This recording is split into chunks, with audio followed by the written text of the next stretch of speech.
भी अपने कच्चे माल का निर्यात करता है। जैसे वहाँ गेहूं से बिस्कुट नहीं बनाया जाता, वहाँ बनता है लोकल के लिए, वहाँ गेहूं से आपके सुज्जी नहीं बनता, आटा नहीं बनता, बल्कि सीधे गेहूं का निर्यात कर दिया जाता है। ऑस्ट्रेलिया में भेड़ का पालन अधिक किया जाता है, लेकिन उस भेड़ से जो ऊन निकलते हैं काट काट कर उनके बालों से, वह ऊन से वो परिष्कृत ऊन नहीं बनाते, बल्कि बड़े पैमाने पर कच्चे ऊन का निर्यात ही ब्रिटेन को कर देते हैं। ऑस्ट्रेलिया में यूरेनियम और थोरियम के भी पर्याप्त मात्रा में भंडार है। भारत भी ऑस्ट्रेलिया से कभी कभी गेहूं का आयात करता है। एंथ्रेसाइट प्रकार का कोयला सबसे अच्छे प्रकार का कोयला माना जाता है, और आपको पता होगा कि भारत में एंथ्रेसाइट प्रकार के कोयला बहुत कम है, बिटुमिनस प्रकार के कोयला भारत में ज़्यादा है। ऐसी स्थिति में भारत एंथ्रेसाइट प्रकार के कोयला का थोड़ी मात्रा में आयात करता है, और तमिलनाडु, आंध्र प्रदेश और उड़ीसा जैसे राज्यों में उन कोयले का प्रयोग उद्योग को संचालित करने के लिए, अत्यधिक ऊर्जा यानी ताप प्राप्त करने के लिए किया जाता है।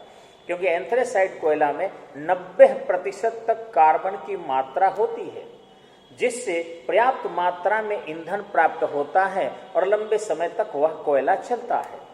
ध्यान रखेंगे, लोहे में भी हमारे यहाँ मैग्नेटाइट प्रकार का लोहा नहीं पाया जाता, या कश्मीर वगैरह में थोड़ी मात्रा में पाया जाता है।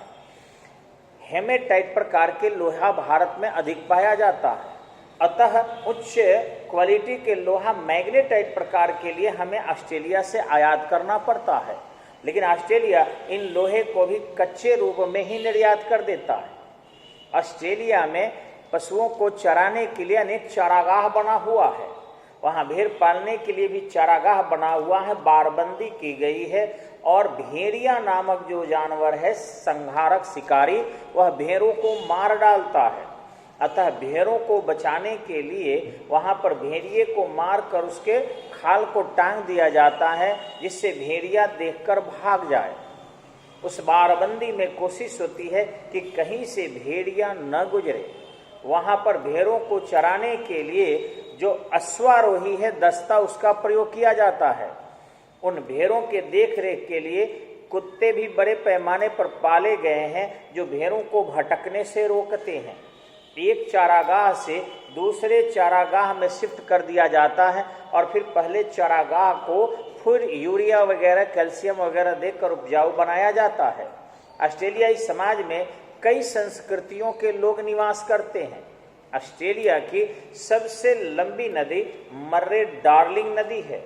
आपको शायद पता होगा कि मर्रे डार्लिंग दो अलग अलग नदियां हैं, एक साथ मिलकर, और फिर दक्षिण दिशा में वह हिंद महासागर प्रशांत महासागर के संगम में गिर जाती है।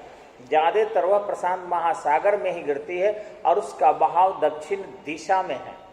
ऑस्ट्रेलिया में ब्रिस्बेन और फ्लेडर्ड शहर या केप विक्टोरिया शहर, ये सभी के सभी जो है आपके नदी के किनारे ही बसे हैं। ऑस्ट्रेलिया में जो ग्रेट डिवाइडिंग रेंज उत्तर से दक्षिण को लंबा फैला हुआ है, जिससे पूर्वी भाग अत्यधिक विकसित है, पश्चिमी भाग जो है रेगिस्तानी है, उसे माउंट कोर्सिस्को चोटी सबसे ऊंची चोटी है।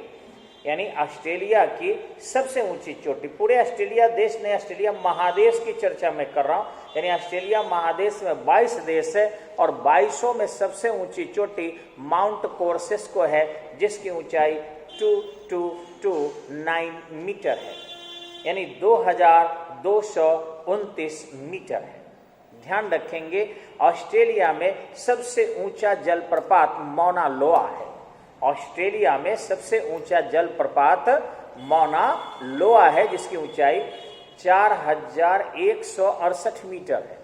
अब कहेंगे कि सर, जब सबसे ऊंचा जो चोटी है वह आपका माउंट कोर्सिस्को मात्र 2229 है, तो ये ज्वालामुखी कैसे हो गया, इसकी चोटी कैसे हो गई? ध्यान रखेंगे, इसका जो निचला भाग है वो गर्तावस्था में है, और ये ज्वालामुखी से जागृत ज्वालामुखी है, ये पर्वत नहीं है, चोटी नहीं है, अभी भी आग फेंक रहा है। जिस दिन ये आग फेंकना बंद कर देगा, यही सबसे ऊंची चोटी होगा। इसलिए जागृत ज्वालामुखी है। जागृत मतलब होता है निरंतर उससे आग निकलता रहे, लावा निकलता रहे, और इस तरीके से फैलता रहे।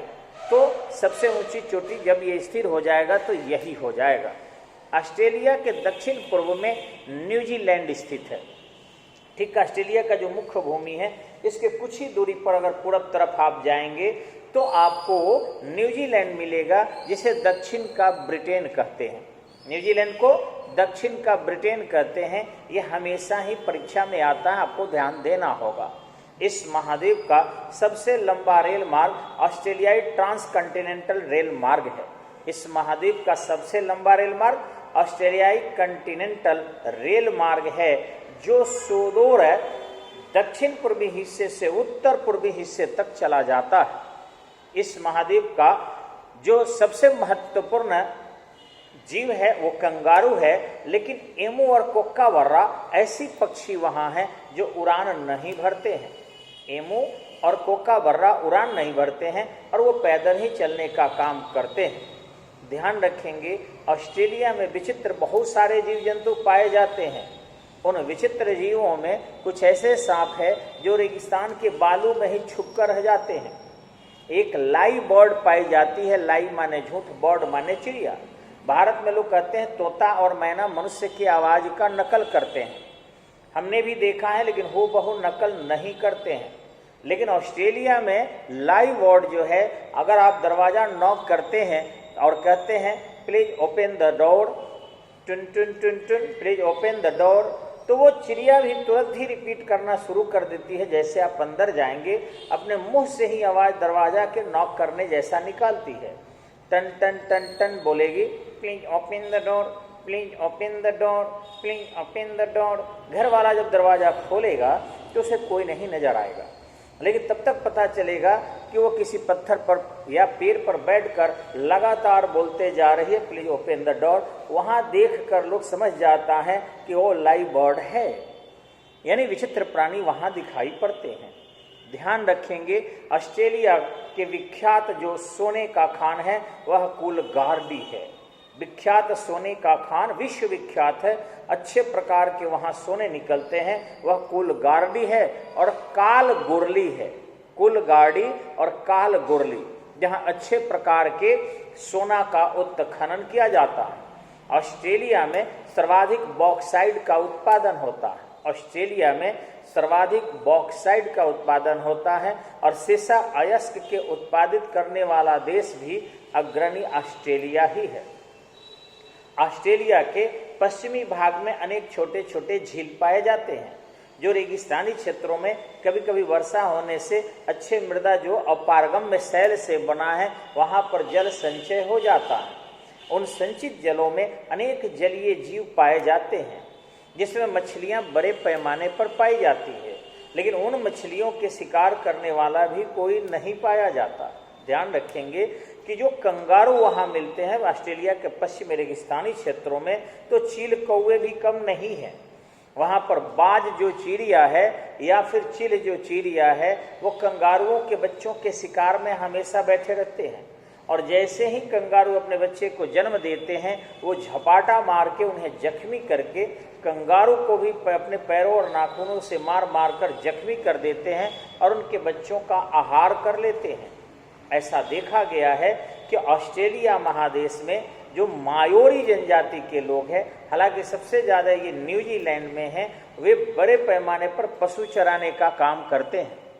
पशु चराने वाले को वहाँ गाउचो कहा जाता है। गाउचो इसलिए कहते हैं क्योंकि वो गाय को चराने के लिए कार्य करते हैं और घोड़े पर बैठकर पूरे सूट बूट जूता वगैरह लगाकर एज लाइक एज सर्विस, जैसे अरबियन कंट्री में जाएंगे आप तो यहाँ के बहुत सारे मजदूरों को ऊंट चराने का कार्य, ऊंट के देख रेख करने का कार्य, उसको खाना खिलाने का कार्य करते हैं यहाँ के मजदूर।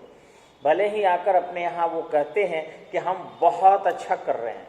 जैसे देखे होंगे हमारे बिहारी मजदूर जब बिहार छोड़कर दिल्ली जाते हैं तो सभी सुपरवाइजर हो जाते हैं या मार्केटिंग एग्जीक्यूटिव हो जाते हैं।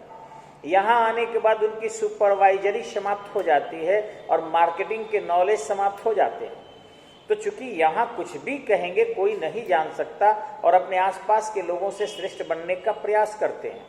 वही स्थिति जो है आपके जब भारतीय अरबियन कंट्री में जाते हैं तो होता है। ऑस्ट्रेलिया में अभी भी पशु चराने वाले लोगों की कमी है। ध्यान रखेंगे, यदि ऑस्ट्रेलिया में भारतीय लोग जाएं, स्पष्टतः बिहारी लोग, और थोड़ा सा भी अगर ऑस्ट्रेलियन अंग्रेजी जानते हैं या इंग्लिश जानते हैं, वहाँ के कल्चर के बारे में थोड़ा सा भी जान जाए, तो कम से कम भारतीय 60 लाख लोगों को वहाँ रोजगार मिल सकता है, बिहार के लोगों को रोजगार मिल सकता है। लेकिन इसके लिए पहल सरकार को भी करनी होगी कि वीजा आसानी से बन जाए, पासपोर्ट आसानी से बन जाए और वहाँ ट्रेनिंग देकर लोगों को लगाया जा सके। ऑस्ट्रेलिया में सबसे ज़्यादा आप देखेंगे कि गेहूं का उत्पादन होता है, विश्व में सबसे ज़्यादा नहीं लेकिन ऑस्ट्रेलिया में ज़्यादा होता है, और वे अपने घरेलू उपभोग के से अधिक गेहूं का उत्पादन करते हैं, अतः वह अपने गेहूं का निर्यात कर देते हैं। ऑस्ट्रेलिया में साइंस एंड टेक्नोलॉजी का डेवलपमेंट भी काफ़ी हुआ है। ऑस्ट्रेलिया में कुछ ऐसे सरसों को बनाया गया है हाइब्रिड रूप से, जो मिट्टी से सोना भी अवशोषित कर लेता है। जैसे हम लोगों का पिलक्का सरसों है पीला वाला, वैसे ही वहाँ भी सरसों के कुछ पौधे बनाए गए हैं जो आसानी से जहाँ मृदा में सोने की मात्रा की संभावना होती है उसकी खेती कर दिया जाता है, और वो वहाँ से सोना को अवशोषित कर लेते हैं, उनके पौधों को जलाकर, उनके बीज को जलाकर और फिर उसके प्यूरिफिकेशन करके, एक्सट्रैक्शन करके और सोना को प्राप्त कर लिया जाता है। इस तरीके से वहाँ के मृदा में सोने की मात्रा भी ज़्यादा है। भारतीय मृदा में भी, चूँकि आभूषण विश्व में सबसे ज़्यादा भारतीय लोग ही पहनते हैं, अतः भारतीय लोगों में भी सोना की मात्रा, भारतीय मृदा में भी सोने की मात्रा ज़्यादा है। हालांकि भारत में सोने के भंडार कम है, लेकिन हम विश्व से आयात करके, विलासप्रिय वस्तुओं का निर्यात करके सोना को काफ़ी संचित किए थे।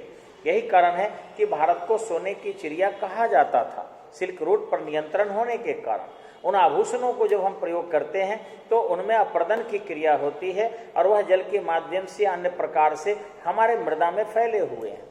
अतः यदि इस प्रकार के सरसों यहाँ भी हो जाए और प्यूरिफिकेशन, एक्सट्रैक्शन और हमारे लोगों को नॉलेज हो जाए, तो आसानी से सोना का प्यूरिफिकेशन कर सकते हैं, निष्कासन कर सकते हैं और खेती भी कर सकते हैं। लेकिन हम लोगों को इस प्रकार की शिक्षा दी ही नहीं जाती है जिससे हम लोग प्रोडक्टिव हो सके। आप देखे होंगे उद्यमिता योजना के अंतर्गत या कौशल विकास योजना के अंतर्गत हम लोग जो को प्रशिक्षण दिया गया वह केवल सर्टिफिकेट तक ही था। नहीं तो भारत जैसे महत्वपूर्ण देश, जिसके उत्तर में हिमालय है, दक्षिण में हिंद महासागर है, पूर्व में बंगाल की खाड़ी है और पश्चिम में अरब सागर है, चारों दिशाओं से ये सुरक्षित है।